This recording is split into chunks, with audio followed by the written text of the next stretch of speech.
Pues bueno, primero creo que es importante poder situar a la ciudad de Guatemala en relación al país y el tamaño de población que de alguna manera tenemos que manejar.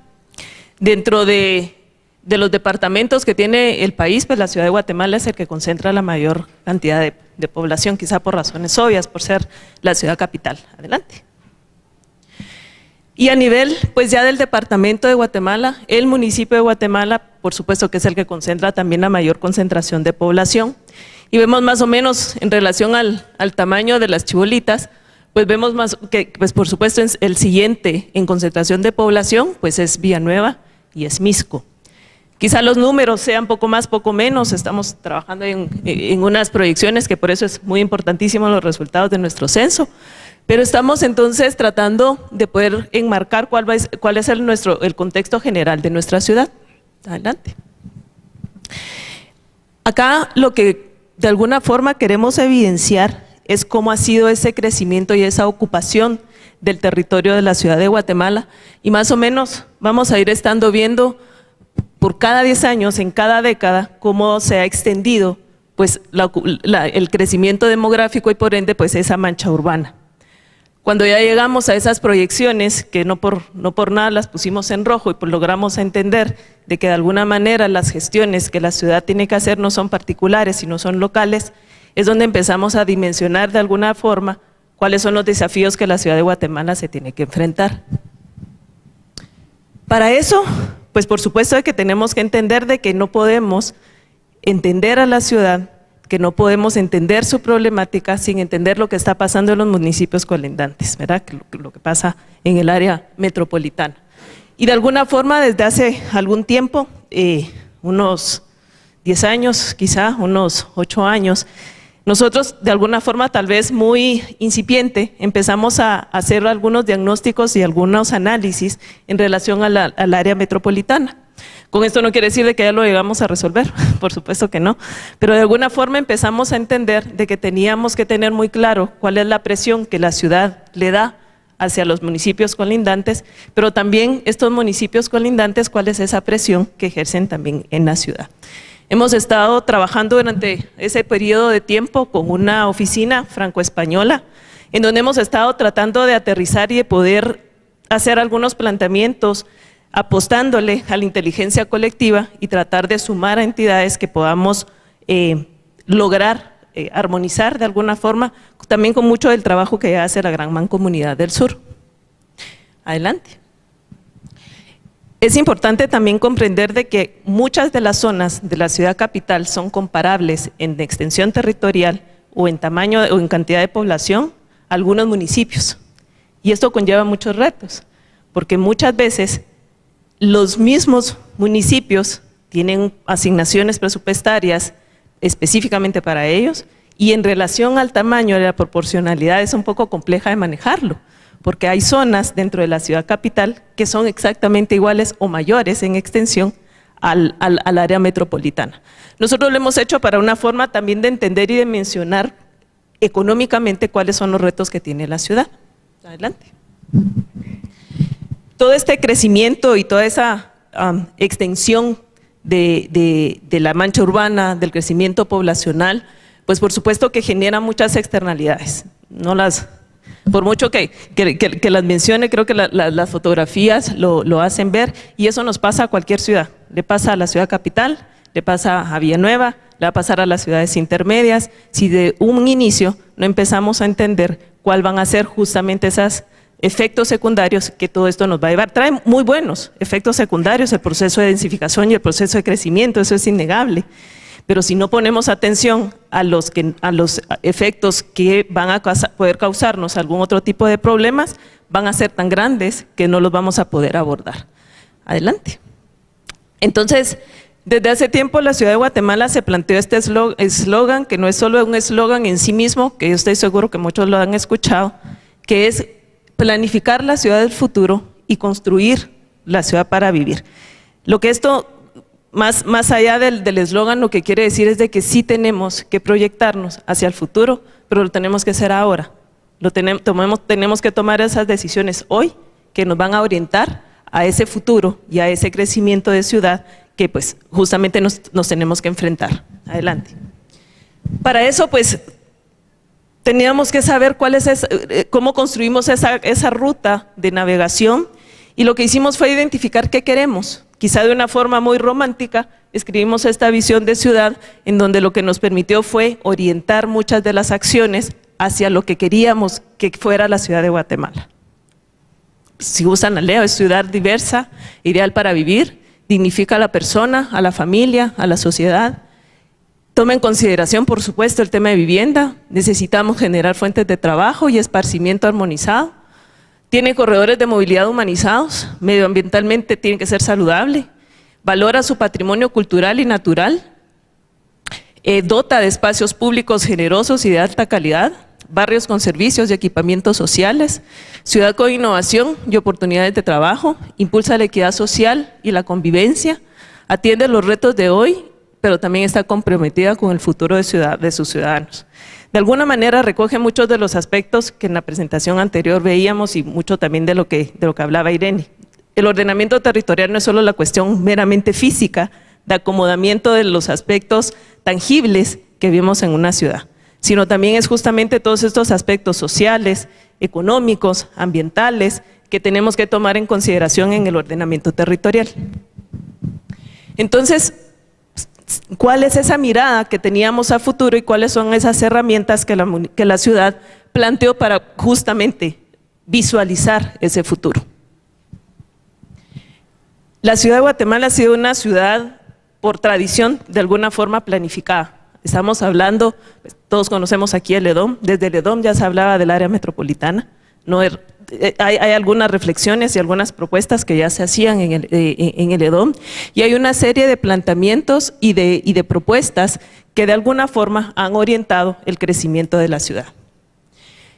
El plan que conocemos como el Guatemala 2020 generó el plan de ordenamiento territorial, generó el Transmetro, el sistema de transporte masivo, y un poquito antes generó un proyecto que también fue bastante importante y muy innovador en el momento en que se planteó, y fue el corredor Aurora Cañas, que lo vamos a explicar más adelante. Yo estoy segura que muchos no han escuchado del corredor Aurora Cañas, pero estoy segura de que cuando vean los proyectos van a decir, esos proyectos forman parte de esto y forman parte de una estrategia. Y a futuro, lo que la ciudad se está planteando es un plan director con una mirada un poco más amplia, que es el Plan Director 2040, en donde lo que se está tratando de plantear son proyectos a corto, mediano y largo plazo, y como vamos a ver más adelante, también van a responder a diferentes escalas y diferentes tipos de proyectos que responden justamente a estas directrices que ese Plan Director quiere plantear. Una de las primeras herramientas de planificación, pues por supuesto, fue el Plan de Ordenamiento Territorial. El Plan de Ordenamiento Territorial, hoy por hoy, pues de 300, a mí me sigue asombrando esa cantidad, de 344 municipios, hay 2 o hay 3 municipios que tenemos Plan de Ordenamiento Territorial. No me extraña que la gestión de la gran comunidad del sur se ve un poco afectada, porque justamente no hay planes de ordenamiento territorial. Pero yo sé que Misco, Villanueva, están ya queriendo sacar su plan de ordenamiento territorial, y eso va a ayudar muchísimo a la gestión que a nivel metropolitano, a nivel particular también, va a poder facilitar la gestión de diferentes proyectos, y va a poder facilitar también la relación entre los municipios y entre las diferentes administraciones. El Plan de Ordenamiento Territorial de la Ciudad de Guatemala se oficializó en el 2009. Ya hace tiempo de ese Plan de Ordenamiento Territorial. Y lo que nosotros desde la planificación hemos estado planteando, y justamente creo que ya con el tiempo que ha pasado, es no repensarlo, sino cómo fortalecemos esa herramienta que, como vamos a ver más adelante, en sí misma, solo decir plan de ordenamiento territorial no es tampoco una varita mágica. ¿Cómo se implementa? Que es bien difícil. Nosotros hemos tenido la oportunidad de platicar con los colegas de otros municipios. El día cero de la aplicación del ordenamiento territorial es muy decisiva.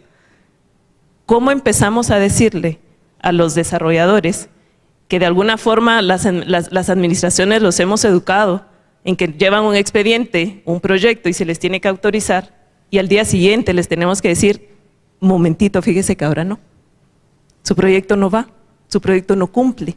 Es una gestión bien difícil y es una gestión en la que sí se tiene que tomar las consideraciones necesarias y el valor necesario para que el día 1 sea el primer día en donde se note justamente la postura que las autoridades locales están tomando en relación a la administración de su territorio. Nuestro plan de ordenamiento territorial tiene 4 criterios o 4 bases importantísimas, que es el poder generar una ciudad compacta. Como pudimos entender y ver, el suelo de la ciudad capital está prácticamente ocupado. Según algunos números que nosotros hemos hecho, puede ser poco más, poco menos, pero anualmente la ciudad de Guatemala se consume 1000 hectáreas de suelo. Según algunas hipótesis y algunos cálculos que nosotros estamos haciendo, nos quedan 8000 hectáreas para poder utilizarlas. En cuestión de nada, en cuestión de 8 años, un año más, un año menos, ya no tenemos suelo para poder pensar en desarrollos nuevos. Lo que tenemos entonces es que apostarle a la densificación y a entender y a planificar, pero más importante, a decidir cómo queremos que sea ese proceso de densificación de la ciudad. No nos toca otra más que empezar a entender un proceso social también de cambio. No estamos acostumbrados a vivir en edificios. Las problemáticas que generan en los diferentes sectores de esa convivencia entre edificios y áreas que en su momento, cuando se diseña la ciudad, eran las áreas fuera del centro de la ciudad, es bien compleja.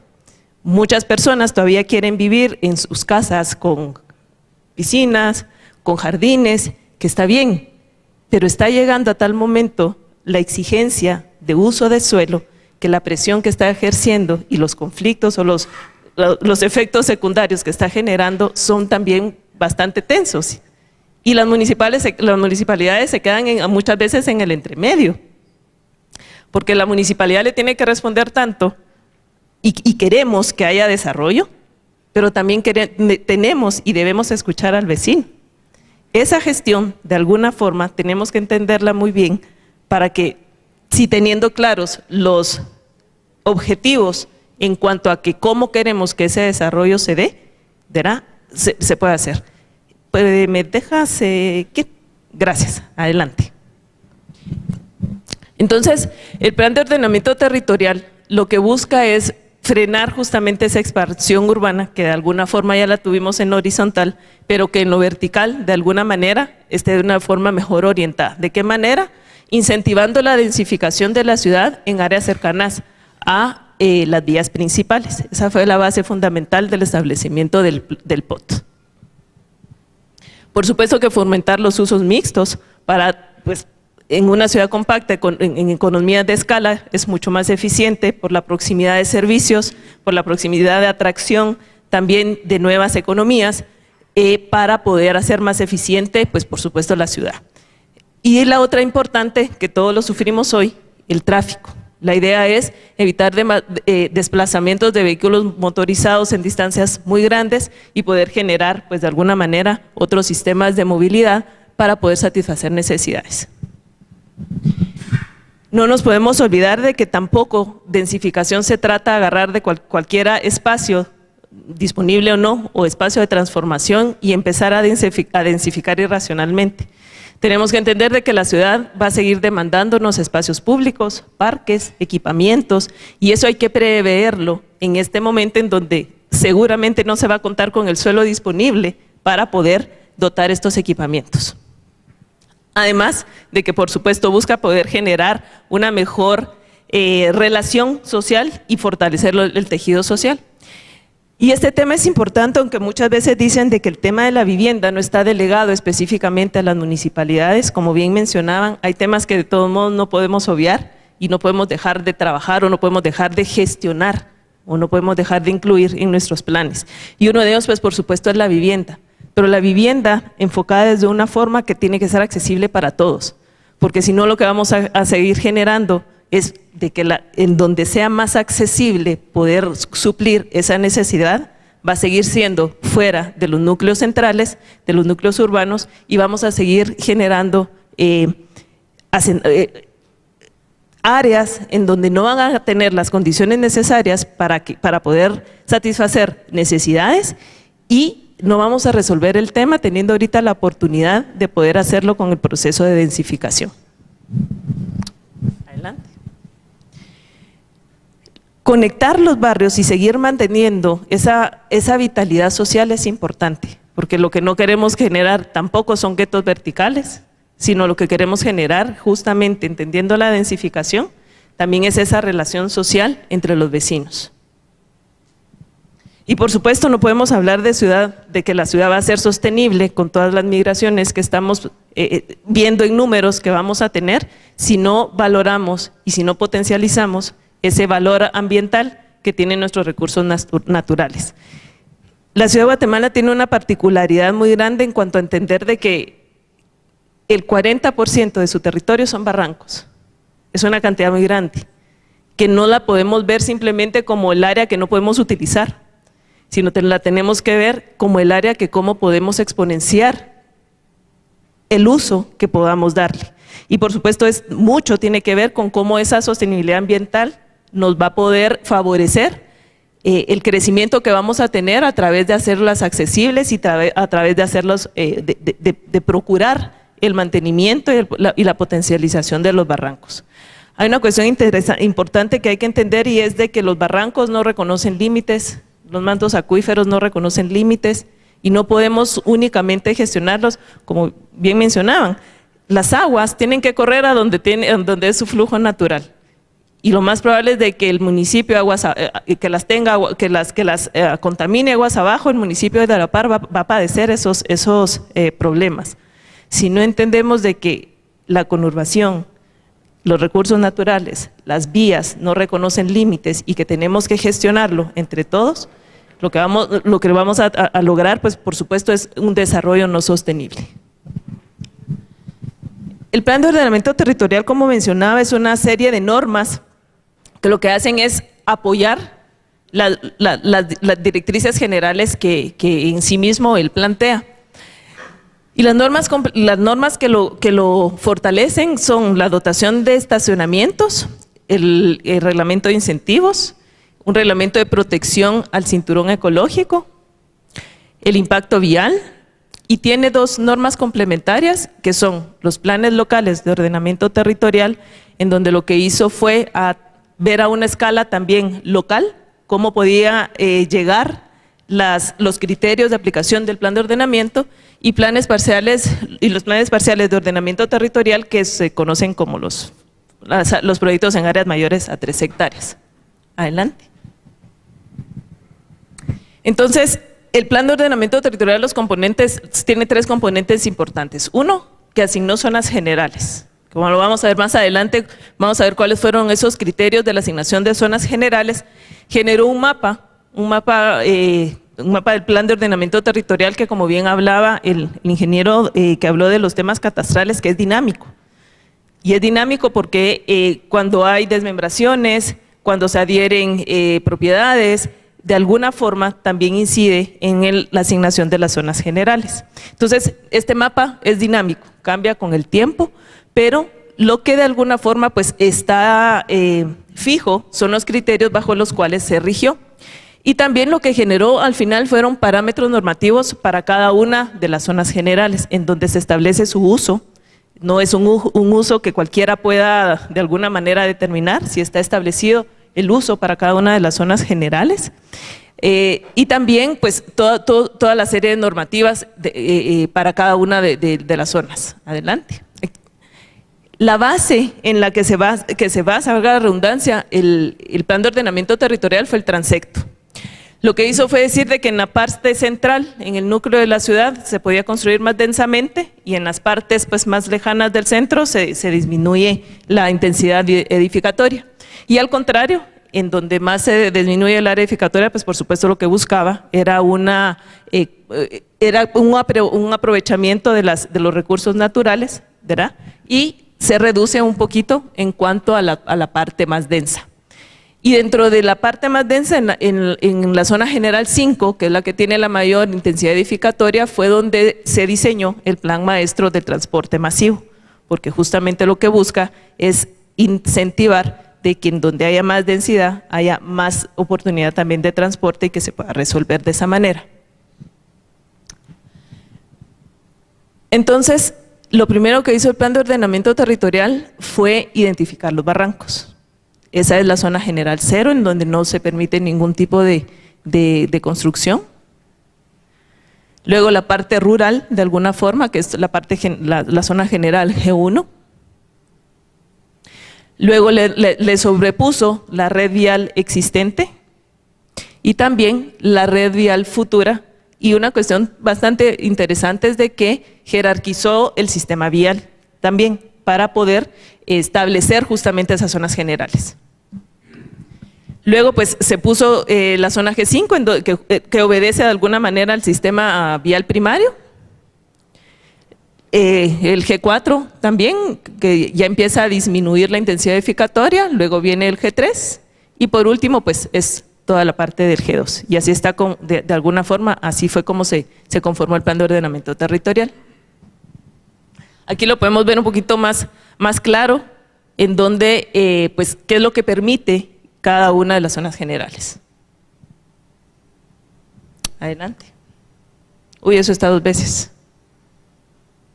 Páselo, Emilio. Perdón, eso se duplicó. Ahí.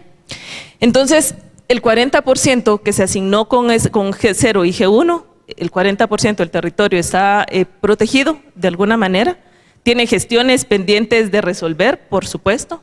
En esas partes es donde está la mayor ocupación de la vivienda informal, todos lo sabemos, nuestros asentamientos, que no se trasladaron de ayer. Los asentamientos se formaron casi que desde el traslado de la ciudad y es un problema y un desafío muy grande que tenemos que saber resolver.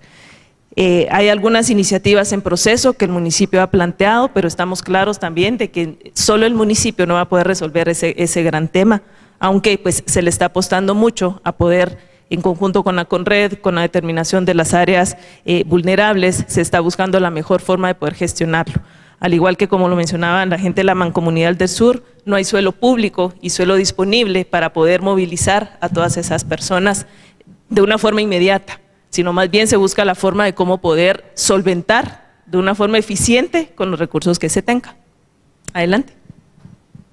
Una cuestión bien importante es de que también el plan de ordenamiento territorial determinó zonas especiales, por ejemplo el aeropuerto, por ejemplo los hospitales, los cementerios, en donde tienen cierta protección. Adelante. Y también, pues por supuesto, toma en consideración una cuestión bien particular, que es que tenemos el aeropuerto justamente en las partes centrales de la ciudad y tiene restricciones que las aplica Aeronáutica Civil. Y lo que hablábamos de cómo poder hacer cómo poder llevar toda esta estructura o toda esta normativa amplia de todo el territorio, cómo se puede llevar o particularizar en áreas más pequeñas y más focalizadas de la ciudad. De alguna manera, a efectos gráficos, sin el plan de ordenamiento territorial podríamos hacer cualquier cosa. El plan de ordenamiento territorial de alguna forma lo que nos hace es pensar en un uso más racional del suelo, no solo en horizontal, sino vuelvo otra vez también en la redensificación que estamos enfrentando. Hablábamos de ese plan director y qué es lo que estaba pensando. Nosotros entendimos de que hay diferentes escalas y eso hay que entenderlo. Lo que mencionaba Irene, de que muchas veces no estamos formados para poder entender esas diferentes escalas. La gran mayoría de personas que nos dedicamos a ver este tema somos de formación arquitectos y no necesariamente se entiende de primera mano cuáles son las diferentes dimensiones para poder abordar los territorios. Estamos acostumbrados a diseñar un edificio, a diseñar una casa, pero no a entender esas escalas más grandes y que encima de todo, las decisiones que se tomen en esas escalas mucho más amplias van a incidir en la vida de las personas que viven en esos territorios. Entonces, en ese intento de poder poner de una forma un poco más práctica esas diferentes escalas, lo que hemos hecho es tratar de dimensionar 4 escalas que responden también a diferentes temporalidades, ¿verdad? Al tiempo inmediato, mediano y largo, y de alguna forma pues así están relacionadas las diferentes escalas que hemos entendido. Adelante. En la escala metropolitana han habido varios intentos de poder definir cuál es el área metropolitana de la ciudad de Guatemala. Un poquito por aquí podemos ver todos esos mapas, lo que se ha querido aterrizar ¿cuál va a ser el área de influencia? Hoy hay una parte definida por la Gran Mancomunidad del Sur, pero lo que quiero decir es de que desde hace mucho tiempo se ha estado haciendo esa reflexión. Vuelvo otra vez, esto lo hemos estado trabajando con la Metrópoli Central Colaborativa.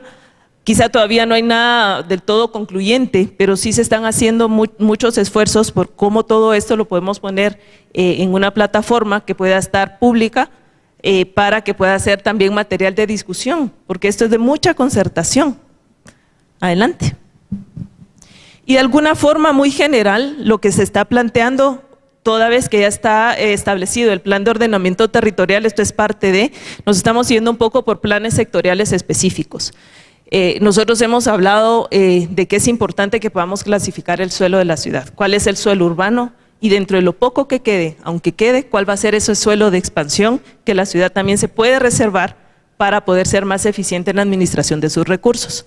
Estamos planteando también tratamientos urbanísticos porque no en todo territorio se pueden hacer las mismas intervenciones. Hay áreas que son de regeneración urbana, pero hay áreas que ya son de consolidación de las funciones que tiene la ciudad. Entonces, estamos orientando también a poder entender esa especificidad de nuestro territorio. Estamos incorporando, por supuesto, una estrategia municipal de vivienda a través de la Empresa Metropolitana de Vivienda y Desarrollo Urbano, en donde lo que buscamos entender y es tratar de poder poner una posible solución a través de algún proyecto modelo para poder hacerle frente al tema de la vivienda. Ya se me terminó el tiempo, cielos. Voy a la mitad. Y pues también entender el tema de los equipamientos urbanos y cómo lo vamos a llevar a la práctica a través de poder identificar áreas que podamos pensar en desarrollarlas de cara o de frente a esa densificación. Adelante. Voy a pasar rápido. Tal vez aquí lo que queremos hacer es esa relación de la clasificación del suelo, de los tratamientos territoriales. Adelante, Emilio, si quieres vamos a ir más rápido. Y también cómo lo vinculamos justamente a la necesidad de vivienda que tenemos de frente para resolver. Va a haber vivienda nueva, solo no tan rápido. Va a haber vivienda nueva, pero también va a haber mejora de vivienda, entendiendo pues los dos déficits que tenemos, hoy sí. Pero tenemos que entender de que va a haber vivienda social, va a haber vivienda de mercado. Tenemos que saber qué tipos de propuestas son las que se van a manejar, porque va a haber vivienda unifamiliar en las áreas de expansión posiblemente, va a haber vivienda multifamiliar en las áreas ya consolidadas, van a haber lotes urbanizados en las áreas rurales, ¿verdad? Y lo importante también es saber qué tipos de tenencias son los que se van a promover. Adelante. Eso lo vamos a pasar muy rápido, también estamos hablando y no podemos hablar entonces de poder densificar y poder hablar de población si no sabemos cómo la vamos a movilizar. Se está avanzando en el plan maestro de Transmetro, si quiere vamos a la siguiente. Estamos implementando también una red de ciclovías. Adelante. Por supuesto todos sabemos de la incorporación del Metroriel, proyecto que por demás está decir que le va a cambiar muchísimo la dinámica de la ciudad. Adelante. A la escala municipal, si quiere aquí pasémoslo muy rápido, estamos viendo pues por supuesto esa escala, adelante, si quiere pase Emilio, a esa escala más amplia, cuáles son los componentes importantes y mucho de lo que se habla en el seminario es la georreferenciación, el mapeo, la territorialización de todas las estrategias es importante, porque si no, no se logra visualizar, no logramos dimensionar o focalizar en dónde están las oportunidades y de qué tamaño son.